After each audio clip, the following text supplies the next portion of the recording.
1960 की epic drama historical film Mughal e आजम भला किसने नहीं देखी। इस फिल्म में सलीम की मां जोधाबाई का बेहतरीन रोल निभाया था दुर्गा खोटे ने। दुर्गा खोटे हिंदी सिनेमा के शुरुआती दौर की सबसे रईस, पढ़ी लिखी और इज्जतदार खानदान से ताल्लुक़ रखने वाली हीरोइन थी। नमस्कार, मैं हूं एहसन लक्ष्मण और आपका स्वागत है कथनी पर। एक दौर में सिनेमा को महिलाओं के लिए असभ्य पेशा माना जाता था। ऐसे में पुरुष ही महिलाओं के किरदार भी निभाते थे। उस दौर में पति की मौत के बाद अपने 2 बच्चों की परवरिश के लिए दुर्गा मजबूरन फिल्मों में आई। 26 साल की विधवा दुर्गा जब फिल्मों में आई तो समाज ने उनका जमकर विरोध किया, लेकिन दुर्गा ने अपने हुनर से खुद को सिनेमा में स्थापित करने के साथ साथ महिलाओं के लिए सिनेमा के रास्ते खुले। वहीं पहली बोलती मराठी फिल्म, पहली 2 भाषाओं में बनी फिल्म और पहली फ्रीलांस एक्ट्रेस बनकर दुर्गा ने कई बार इतिहास रचा।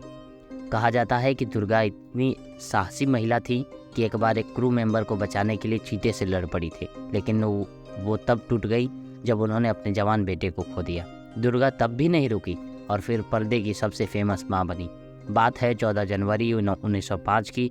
गोवा के कंकनी ब्राह्मण परिवार में पांडुरंग शामराव लाड और मंजुलाबाई के घर दुर्गा खोटे का जन्म हुआ।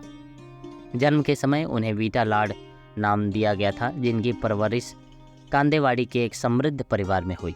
गुलाम भारत के उस दौर में लड़कियों की या तो कमर में ही शादी करवा दी जाती थी, पर उन्हें घर की 4 दीवारी के भीतर पर्दे में रखा जाता था। हालांकि इज्जतदार और रईस खानदान से ताल्लुक़ रखने वाले दुर्गा को पढ़ाई की आज़ादी थी। कैथेड्रल हाई स्कूल से स्कूलिंग पूरी करने के बाद दुर्गा ने सेंट जेवियर कॉलेज से BA की डिग्री हासिल करने के लिए दाखिला लिया। पढ़ाई पूरी होती ही उससे पहले ही उनकी शादी खोटे परिवार के इकलौते बेटे विश्वनाथ खोटे से करवा दी गई। विश्वनाथ एक मैकेनिकल इंजीनियर थे जिन्होंने बनारस हिंदू यूनिवर्सिटी से पढ़ाई की थी। अपर मिडिल क्लास वाले खोटे परिवार में ज़्यादातर लोग मॉडर्न और अंग्रेजी बोलने वाले थे, जिनके पूर्वज बैंकर हुआ करते थे। टीनेज में हुई शादी के बाद दुर्गा खोटे ने अपनी BA डिग्री हासिल की और फिर घर में गृहस्थी में लग गई। जब दुर्गा ने 2 बेटों बकुल और हरिन को जन्म दिया तो उनका परिवार संपन्न हो गया। दोनों खुशी खुशी जिंदगी गुजार रहे थे कि अचानक एक हादसे में दुर्गा के पति विश्वनाथ का निधन हो गया। महज 26 साल की उम्र में दुर्गा का हंसता खेलता परिवार बिखर चुका था। पति की मौत के बावजूद दुर्गा अपने दोनों बेटों के साथ ससुराल में रही। जब कुछ महीनों बाद उनके ससुर भी गुजर गए तो उनके परिवारों का खर्च कुछ रिश्तेदार मिलकर उठाते थे। घर चलाने के खर्च के साथ दुर्गा के परिवार को ताने भी मिलते थे। इससे तंग आकर एक दिन दुर्गा ने खुद कमाने का फैसला किया।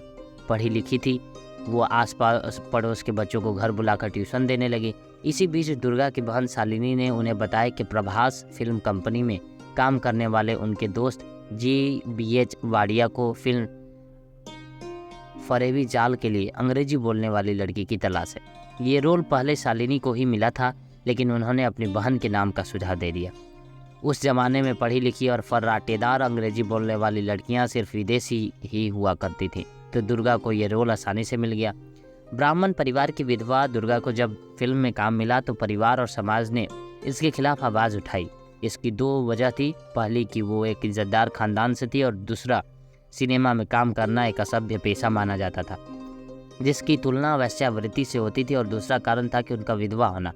समाज के विरोध के बावजूद दुर्गा ने अपने बेटों और आर्थिक तंगी खत्म करने के लिए फिल्मों में काम किया। पहली फिल्म के बाद दुर्गा सिनेमा से दूरी बनाना चाहती थी, लेकिन V शांताराम के कहने पर उन्होंने काम करना जारी रखा। प्रभात फिल्म कंपनी प्रोडक्शन की दूसरी फिल्म माया मछिंद्र में दुर्गा खोटे ने रानी का रोल प्ले किया, जिसका पालतू जानवर चीता था। फिल्म की शूटिंग के महाराष्ट्र कोल्हापुर में हुई। शूटिंग के दौरान सेट पर कई चीते लाए गए, जिनके साथ उनकी ट्रेनर भी सेट पर मौजूद रहती थी। एक दिन सेट पर ट्रेनर का ध्यान हटने से एक चीता बेकाबू हो गया और एक क्रू मेंबर पर झपट पड़ा। ये देखते ही दुर्गा ने बिना अपनी जान की परवाह किए सीधे चीते पर झपट पड़ी और उस पर काबू पाया। दुर्गा का साहस देखकर सेट पर हर कोई उनकी वाहवाही कर रहा था। फिल्म फरेबी जाल और माया मछिंद्रा के बाद आखिरकार दुर्गा खोटे को वो मौका मिला जिसका उन्हें इंतजार था। वो प्रभात फिल्म कंपनी 1932 के पहले साउंड फिल्म अयोध्या चा राजा में बतौर हीरोइन नजर आई। ये मराठी सिनेमा की पहली बोलती फिल्म थी। फिल्म मराठी और हिंदी भाषा में बनाई गई, जिससे ये भारत की पहली 2 भाषाओं में बनी फिल्म भी है। ये फिल्म दुर्गा खोटे और भारतीय सिनेमा के लिए टर्निंग पॉइंट साबित हुई। ब्राह्मण रईस परिवार की दुर्गा के बाद से ही अपर क्लास की महिलाओं के लिए भारतीय सिनेमा के रास्ते खुले। दुर्गा खोटे को फिल्म में लाने का क्रेडिट प्रभात फिल्म कंपनी को दिया जाता है। सिनेमा के शुरुआती दौर में सभी कलाकारों को कॉन्ट्रैक्ट के तहत प्रोडक्शन कंपनी से जोड़ा रखा जाता था। प्रोडक्शन कंपनियां कलाकारों से कुछ निर्धारित सालों का कॉन्ट्रैक्ट साइन करवाती थी। ऐसे में वो कलाकार उस समय पर किसी दूसरे प्रोडक्शन के साथ काम नहीं कर सकते थे। लेकिन दुर्गा खोटे ने ये ट्रेंड तोड़ दिया। प्रभात कंपनी के साथ मंथली सैलरी पर काम करते हुए उन्होंने स्पेशल कॉन्ट्रैक्ट के तहत new theatre company, east India का फिल्म कंपनी और प्रकाश पिक्चर्स के साथ भी काम किया। ऐसे में वो इंडियन सिनेमा की पहली फ्रीलांस एक्ट्रेस बनी। 1936 की फिल्म अमर ज्योति में दुर्गा खोटे ने समुद्री डाकू सौदामिनी का बेहतरीन रोल निभाया। ये पहली भारतीय फिल्म है जिसका प्रीमियम वेनिस फिल्म फेस्टिवल में हुआ था। इसके बाद दुर्गा ने 1937 की फिल्म साथी प्रोड्यूस और डायरेक्टर की। एक साथ में ये 2 काम करने वाली दुर्गा पहली एक्ट्रेस थी। उनका बड़ा बेटा हरिन महज 40 साल का था जब उसका अचानक निधन हुआ। बेटे की मौत का सदमा दुर्गा खोटे के लिए झकझोर देने वाला था। उन्होंने अपने बेटे की मौत के बाद फिल्मों से ब्रेक लिया। हरिन अपने पीछे एक विधवा विजया और 2 छोटे बच्चे छोड़ गए। दुर्गा ने खुद उनकी जिम्मेदारी उठाई और कुछ समय बाद उन्होंने विजया की दूसरी शादी करवा दी। विजया आज एक मशहूर मराठी फिल्म मेकर हैं। बढ़ती उम्र और ढलते शरीर के साथ दुर्गा ने कुछ समय बाद बतौर कैरेक्टर आर्टिस्ट काम करना शुरू कर दिया।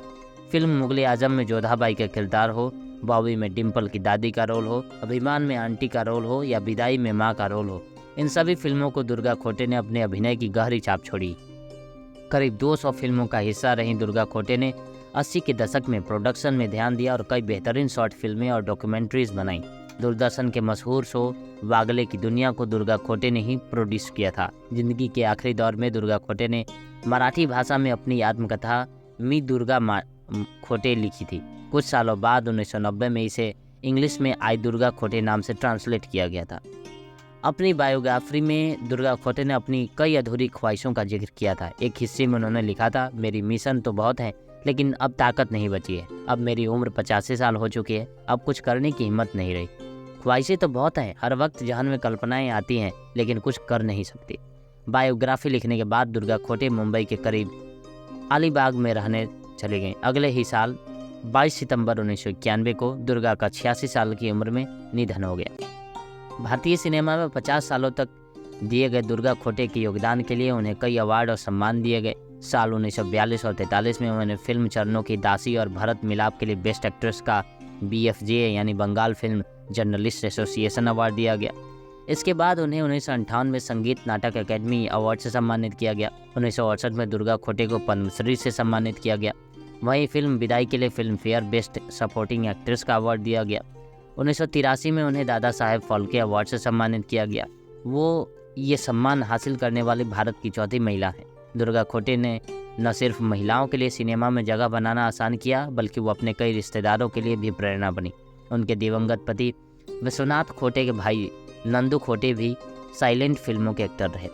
नंदू के बेटे विजू खोटे और बेटी शुभा खोटे भी इंडियन सिनेमा का जाना पहचाना नाम है। विजू खोटे ने फिल्म शोले में कालिया का यादगार रोल प्ले किया था। वहीं शुभा खोटे ने 1955 की फिल्म सीमा से फिल्म में जगह बनाई।